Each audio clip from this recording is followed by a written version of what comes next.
Hey guys, welcome to your channel. In this video, you will learn on how to add or use your travel fund in Cebu Pacific. So this one is perfect if you cancel the flight or want to use your balance for a new booking. So just a quick clarification, you cannot manually add money to your travel fund.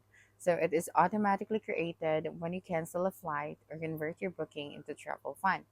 So to get a travel fund, you just have to go to the Cebu Pacific website. Okay, so you just simply type it right here, cebupacificair.com. Okay, and then just go to the manage section to manage your booking.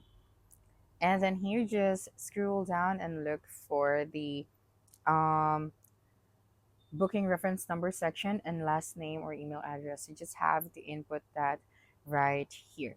But since we don't have any flights out, I cannot really take you there, but still just have to follow the instruction. Okay, so just have to enter your booking reference and last name, then select cancel flight.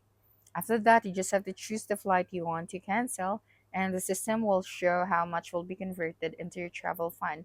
Then you just have to click confirm, and then once successful, your travel fund will be processed and appear in your account within 24 hours.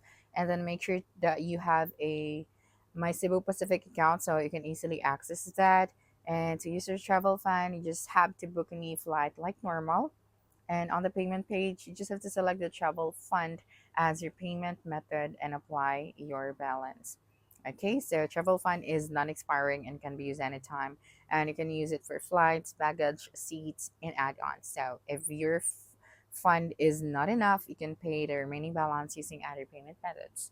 So that's it for this video. If you think this video helped you solve your concern, please subscribe, like this video, and leave your comment below. Bye.